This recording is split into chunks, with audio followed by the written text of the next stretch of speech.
শুরু করিতেছি মহান আল্লাহর নামে, যিনি পরম করুণাময় এবং অত্যন্ত দয়ালু। আগেই তো শুক্র শনিবারে বাড়ি আসতাম, এখন এমপি হওয়ার কারণে তো আশাই লাগে, বিভিন্ন ফাংশন থাকে এবং সবচেয়ে গর্ব করার মতো যে ফাংশনটা, এটা হচ্ছে গিয়ে মৃত প্রায় খোয়াই নদীকে আমরা জীবিত করার প্রায় অর্ধেকের বেশি আমরা শেষ করে ফেলছি। আপনারা মনে হয় আগে দেখছিলেন কিনা, এখানেই বিডি ক্লিন কাজ করছিল, আপনারা মনে আছে ময়লার ভাগার ছিল এই জায়গায়। এই ময়লার ভাগার থেকে বের করে এখন যে ওয়াকওয়ের কথা বলছিলাম, ভাবছিলাম যে সরকারি প্রজেক্ট ছাড়া মনে হয় ওয়াকওয়ে আমি করতে পারবো না, কারণ অনেক টাকার বিষয় এখানে জড়িত। সরকারি টাকা কবে পাবো আর কবে ওয়াকওয়ে পাবো, এটা নাকি নানান ডিপার্টমেন্টের কাছে দৌড়াদৌড়ি করতে হবে, ঢাকায় বসে করতে হবে, তাও তো প্রায় অনেক দিন লেগে যাবে। এই বিবেচনায় আজকে একটা ভালো খবর আপনাকে দিতে চাই যে আমার এলাকার আরেকটি ছেলে, যে আমি এমপি হওয়ার কারণে সে নিজেই এখন রাজনীতিতে নেমে গেছে।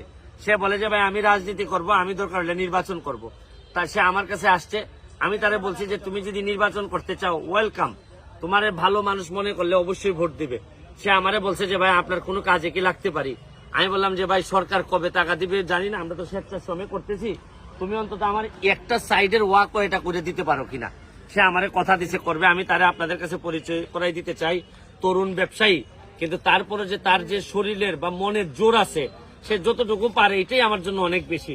আমি পরিচয় করাইতে স্যার জুয়েল, সে আমাদের এলাকায় সন্তান এবং একজন বড় ব্যবসায়ী, উদীয়মান ব্যবসায়ী। জুয়েল, আমি তোমাদের জিজ্ঞেস করতে চাই যে নির্বাচন বা রাজনীতি তো ভিন্ন জিনিস, মানুষ বিভিন্ন ভাবে করে, কিন্তু তোমার এইরকম একটা ওয়াকওয়ে মানুষকে করে দেয়, এই যে তুমি যে আমার এই অফারে রাজি হইলে, এটা কি কারণে হয়েছে তুমি আমার একটু বলো। এটা এইদিকে তাকাই। আসলে ভাইয়া, আপনি এমপি হওয়ার পরে আমার মনে হয়েছে যে আমি আপনার সাথে মিলে কাজ করব।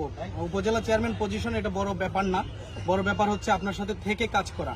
এখন জনগণ যদি আমাকে চায়, আপনাকে একটা পজিশন দিয়ে আমি আপনার সাথে কাজ করব। আদারওয়াইজ যদি নাও হয়, আমি আপনার সাথে থেকে আজীবন, আপনি যতদিন আছেন এই জনগণের পাশে, আমি আপনার পাশে থাকবো। Thank you. আমি জুয়েলকে বলবো, জুয়েল আমি থাকা পর্যন্ত লাগবে না, আমি নাও যদি থাকি একটা প্ল্যাটফর্ম দিয়ে যেতে চাই। এই প্ল্যাটফর্মে চুনারঘাটের বা মাধবপুরের ছেলে মেয়েরা নিজেদের মধ্যে মতো করে সফল হবে এবং এলাকার মানুষকে সামনের দিকে এগিয়ে নিয়ে যাবে। আমি আবারও ধন্যবাদ যে আগামী 1 মাসের মধ্যেই আপনারা এইদিকে একটা পাকা রাস্তা দেখতে পাবেন বা ইট সলিং একটা রাস্তা দেখতে পাবেন, ওয়াকওয়ে দেখতে পাবেন। এই ওয়াকওয়ে দিয়ে আমরা যে কথা বলছিলাম যে আমার 2টা কি ছিল, যে এই জায়গা দিয়ে নৌকা চলবে, আমরা এই জায়গাটা শুকাই ফেলতেছি, আগামী কালকে থেকে পুরো পানি শুকাই ফেলবো, এরপরে আবার মাটি তুলে রাস্তাটাকে আরো বড় করব। আমি এই কাজে আমার দুলাল মামা, যিনি এই প্রথম দিন থেকে কাজ করতেছেন স্বেচ্ছাশ্রমে, আর তাজুল বাহার কোথায়, তাজুল বাহার, এই 2টা মানুষ প্রতি থেকে কাজ করতেছে। মা, আমি তোমার জিজ্ঞেস করছি, মামা এত কাজ যে করতেছো, তুমি তো একদম নিজের কষ্ট করে করতেছো, শান্তিটা কোন জায়গায় লাগতেছে একটু বলো। শান্তি হচ্ছে, আমরা তো গত 40 বছর যাবত এটার কোনো পানি আমরা দেখতে পারি না, ডাউন ছিল। আপনি যখন এমপি হইলেন, আপনার মনে হইলো যে এটার পানি আমরা দেখতে পারবো।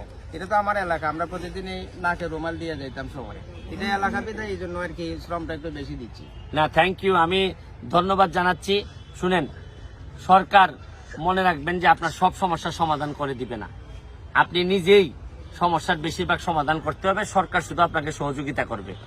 পুলিশ আপনারা বললেই সব নিরাপত্তা দিবেন, আপনার নিজেকেও সিটকিনি আটকাই ঘুমাইতে হবে, আপনার নিজেরও খেয়াল রাখতে হবে যে আপনি কিভাবে নিরাপদ থাকতে পারেন।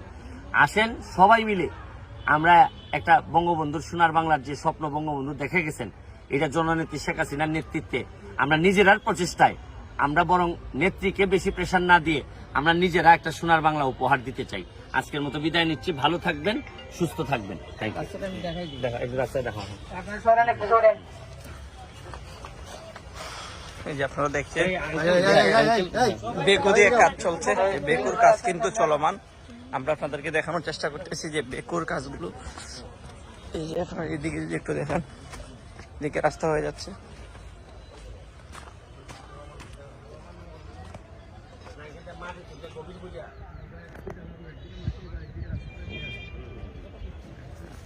সামনে যাও।